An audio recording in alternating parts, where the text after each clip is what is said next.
Бүр уцагчны цаг болонгаар хөргөлж байна бид энэ удаад хэргийн цогтөглөг студид төрж ирэлээд нэ танд энэ орой мэд хүргэе. Орой мэд хүргэе. За тэгэхээр өнгөрсөн 2014 оны 7 дугаар сард шилэн даасны тухай хууль батлагдаж энэ оны 1-р сарын 1-ээс бол одоо хэрэгжиж эхэлсэн байгаа. За гэвч энэ бол одоо бас олон шүүмжлэлтэй асуудлыг дагуулж байгаа. За ерөнхий сайднууд өөрөө хүртэл одоо шилэн даасны хуульд ерөөсөө биелэлт ямарч байхгүй байна. Ер нь том компаниуд одоо бас яг энэ өөрсдийнхөө мэдээллийг өгөхгүй байна. Ер нь бол энэ хуулиар бол одоо ард иргэдэд бол одоо энэ татвар бол одоо нээлттэй байх ёстойгоор зааж өгсөн байдаг шүү дээ. Тэгэхээр одоо бас яг энэ улсын төсөв юунд зарцуулагддаг талаар хоёулаа мэдээлэл өгөө. За тэгээ ТV-д үзэж байгаа бүх үзэгчдээ орон дүргээ. За шилэн насны тухай хууль одоо хэрэгжээд за хэрэгжих гэдэг энэ хууль хэрэгжих гэдэг бол нэг ойлголт болчиход байгаа. Хууль ерөөсө хэрэгжихгүй байгаа юм. Ерөөсө хэрэгжихгүй байгаа. Тэгэхээр хэрэгжилтэнд нь хяналт тавьж ингэж араас нь хуулийг одоо амь оруулж байгаа иргэдийн оролцоо гэдэг зүйлэл энэ хуулинд анхудаа аль биесээр тусч өгсөн байна. Тэгэхээр иргэд маань шилэн дансанд буюу өөрийнхөө төлж байгаа татварт одоо орлогын татвар, эрүүл мэндийн даатгал, нийгмийн даатгал за замын цагтаа төлж байгаа торгуулч нь хүртэл энэ шилэн дансанд орцсон байгаа байхгүй. За энийг бид бүхэн хэрхэн юунд одоо манай төсвийн ерөнхийлөн захирагч нар зарцуулж гинөө гэдгийг хянах ийм одоо боломж болцоотой болчихж байгаа. Тэгэхээр хяналт бол нэг сая сүүлийн 2 сарын хугацаанд маш хүчтэй явагдлаа. За ингээд явагдахад бол Монгол Улсын ерөнхий сайдаас өгсүүлээд төрийн өмчт улсын үйлдвэрийн газрууд нөгөө мундаг одоо том цалинтай 10-20 сая одоо төгрөгийн цалинтай тусгай хангамжтай ийм том захирлууд одоо Монгол улс гадаад улс орнуудтай хамтран үйл ажиллагаа явуулж байдаг газрууд Эрдэнэ төмөр зам гэл ингээд эдгээр чинь шилэн даасаа хөтлөхгүй байгаа нь ил тод болоод за тэр нь одоо улсын хурлын чуулган дээр өчигдөр бүр ингээд нотлогдчихлоо. Өчигдөр чуулган дээр ер нь харж байхад бол бас нэлээд халуухан үйл хөдлөлт болоо шүү дээ. Ялангуяа одоо Монгол Ардын намын гишүүд бол их хвчлэн бол одоо бас энэ шилэн даастай холбоотой асуудлуудыг бол одоо ерөнхий сайд тэргүүтээ хүмүүст тавьж ирсэн. Энэ талаар. Тийм. За улсын хурлын дэгээр энэ цөөнхийн гишүүдийн одоо тавьсан асуулгад Монгол Улсын ерөнхий сайд Баасан гарагийн үдийн хон ингээд тайлбар өгч байгаа юм. За тэгэхээр Монгол Ардын намын бүлгийн дарга Бямцогтын одоо хүсэлтийн дагуу Монгол Улсын ерөнхий сайд одоо шилэн дансны хуулийн хэрэгжилтийн талаар ярьлаа л да. За тэгэхээр энэ өчигдрийн ингээд яриа болон ингээд чуулганы бичлэгийг ингээд бид бүхэн маш сайн дүгнэлт анализ ингэж хийж үзлээ. Ингээд бол Монгол Улсын ерөнхий сайд өөрөө шилэн данс хөтөлбөргүй гэдгээ хүлээн зөвшөөрж байгаа юм. Нэгд нь. Хоёрд нь Монгол Улсын засгийн газрын нөөц сан ингээ 25 тэрбум төгрөгийн ийм одоо нөөц сан байж байгаа. Энэ нөөц сангийн яам засгийн газрын хэрэглэх газар хоорондоо бөмбөг шиг өшгөлж идэг юм байна. За тэгэд үүнд нь ямар нэгэн тэмдэглэгээ хийгддэг юм байна гэдэг нь ингээд чуулганы явцад гишүүдийн асуултанд ингээд тодорхой болчихж байгаа. Инхээр Монгол Улсын одоо үндсэн хуулийн дагуу 41.1 гэсэн заалт байгаа.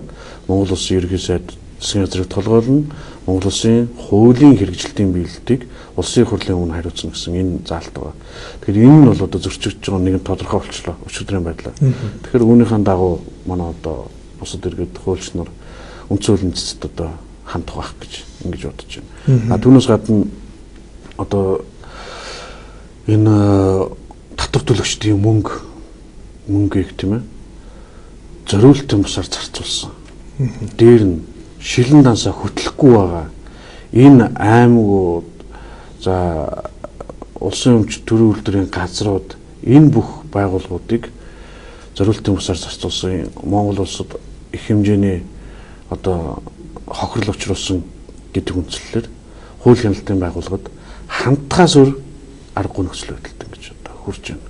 Тэгэд ер нь эх оны бас төсөв хэлэлцгээс өмнө харж байгаа бас их сонирхолтой төслүүд орж ирж ирсэн л да. Нилээд их сонирхолтой. За одоо яадаг нэг суманд нэг овоо босгох чинь нэг 200 сая төгрөг өгөөдөг ч гэдэг юм. За эсвэл манайх нэг жорлон барих чинь 20 сая төгрөг өгөөдөг ч юм. Энэ тал дээр бас таны үзэл бодол ямар ч үт юм байна.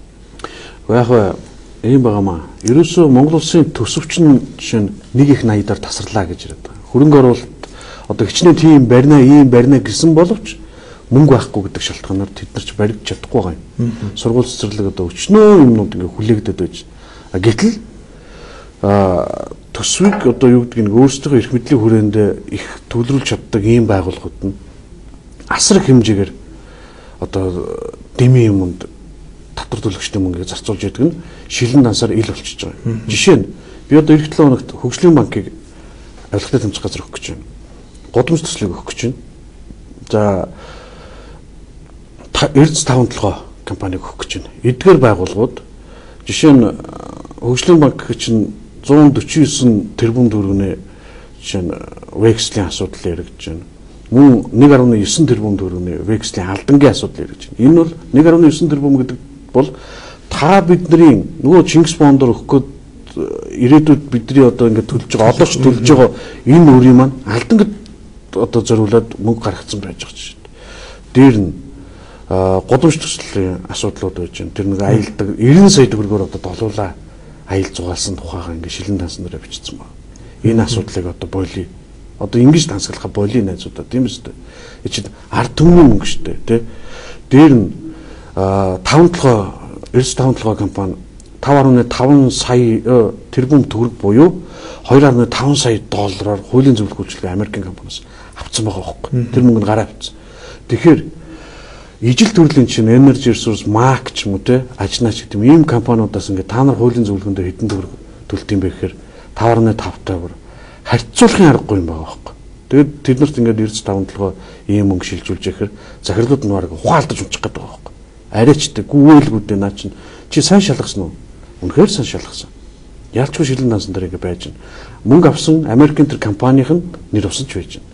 Инхээр улсад их хэмжээний хохирол учруулад байна гэж үзээд байгаа учраас би нийт энэ өргөн олон түмэн Монгол улсын 3 сая иргэний бүгднгийнх нь татвар ирээдүйд төлөх өөр бүр замын цагдаа торгуулж байгаа торгуулаасаа өсвөлөд энэ бүх төрд зөвлөрж байгаа мөнгийг дэмий балаа юм зарцуулж байгаа усуудыг одоо хариуцлага тооцохгүй үнэхээр болохгүй байна. Эдгээр үнэхээр даварж гин гэж би хэлмээр байна. Хариуцлага тооцно гэхээр яг хуулигаа эрх зүйн орчинд одоо бас яг ямар хариуцлага байт юм бэ?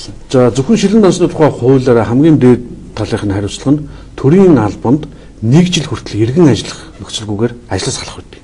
За дээр нь одоо сануулах цалингийн 20% гэсэн ийм 3 шатны одоо хариуцлага тооцож байгаа.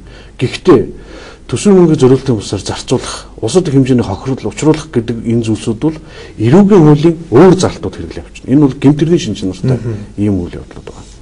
Тэгэхээр та хоёр бол одоо бас яг энэ төсөвд суулгацсан төслүүд одоо яг шаардлагатай зарцуулж байна уу, шаардлагагүй зарцуулж байна энэ мөнгөний талаар ярьж байгаа. Тэгэхээр одоо бас та магадгүй судалгаа хийж үзнэ үү? Одоо ерөнхийдөө одоо энэ шаардлагагүй одоо зарцуулах төсөл нь одоо нийт хэд орчим төгрөг одоо бас байсан бол тэ одоо энэ мөнгийг одоо ямар нэгэн байдлаар улсад хэрэгтэй бүтцэд дэд үтцэд шаардлагатайгаа тэр салбаруудад хэрэгэлсэн бол одоо ямар ач холбогдолтой байсан бол вэ? За маш чухал асуудал. Наа чин тийм ээ ерөөсөө одоо бидний ерөөсөө зориод байгаа нэг юм бол энэ. Шилэн дансаа нэг талтаа барина. Зүүн гар талтаа шилэн дансаа бариад баруун гар талтаа 2016 оны төсвөө барьж хагаад ингээд чацуулаад үзэхэд тэндээс бүх нөгөө хэрэггүй зарлууд аял зугаалга, наадам, наргаан, цэнгийн тэ одоо ийм зөвлөх үйлчлэгийн ч одоо тэрбум маанд гарч штэ тийм үстэй. Тэгж болохгүй. Тэгэд үүнтэй чацуулаад одоо бид нар яг одоо дүгнэлтүүд хийж байна.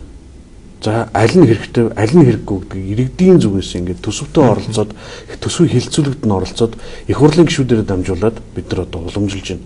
За 2016 оны төсөв бол 11 сарын 15-ны дотор одоо ингээд батлагдах байх гэж ингэж найдаж байгаа. Төсвийн хилцүүлгүүд явж байна. Энэ хилцүүлгүүдэд бид нар бол маш идэвхтэй оролцож байгаа.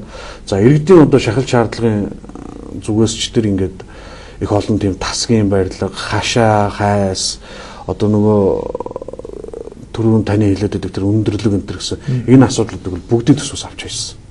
Маш хүчтэй шахаж байгаа. Энэ олон нийтийн цахим сүлжээ, Twitter, Facebook-ийн орчинд ийм шахалтууд бид нар хүчтэй үзүүлэхлээр төр зэсгтээ бид нар ч гэсэн одоо нөлөөлж чадж байна. Төрөө өдөрдөлцөж болж чадж байна гэж ингэж байна. Ард иргэдийн оролцоо бол одоо шилэн дансныхаа хуулиар дамжууд бол одоо бас нөлөөлөх хэмжээнд хүрсэн байна. Ийм ач холбогдолтой байна гэдгийг хэлж штэ тий. Тийм маш ач холбогдолтой байгаа. Бид нар одоо заавал үндэсний аудитын газрын дээр одоо зангад гэдэг даргад тэр амар хүн зурталтай хамт олно гэж царай алдах шаардлагагүй болчихдог. Бидэрт юу вэ гэвэл дөрөв дэх засаглал ус одоо та бүхэн хэвлэл мэдээлэл байна. TV телевизэн, Twitter, Facebook орчин байна. Тийм ээ. Энэ бусад телевиз шудраг үнний дуу хоолой болсон хаалтын гэрээгүй их олон телевизүүд байна тий. Энд нар чинь бидний Монголын ард түмний төсвийн төлөө дуурж хүчтэй ярьж шахалт үзүүлэл энэ дэмий юмнуудыг чинь ингээд цавчаад өгч байгаа юм. За баярлалаа.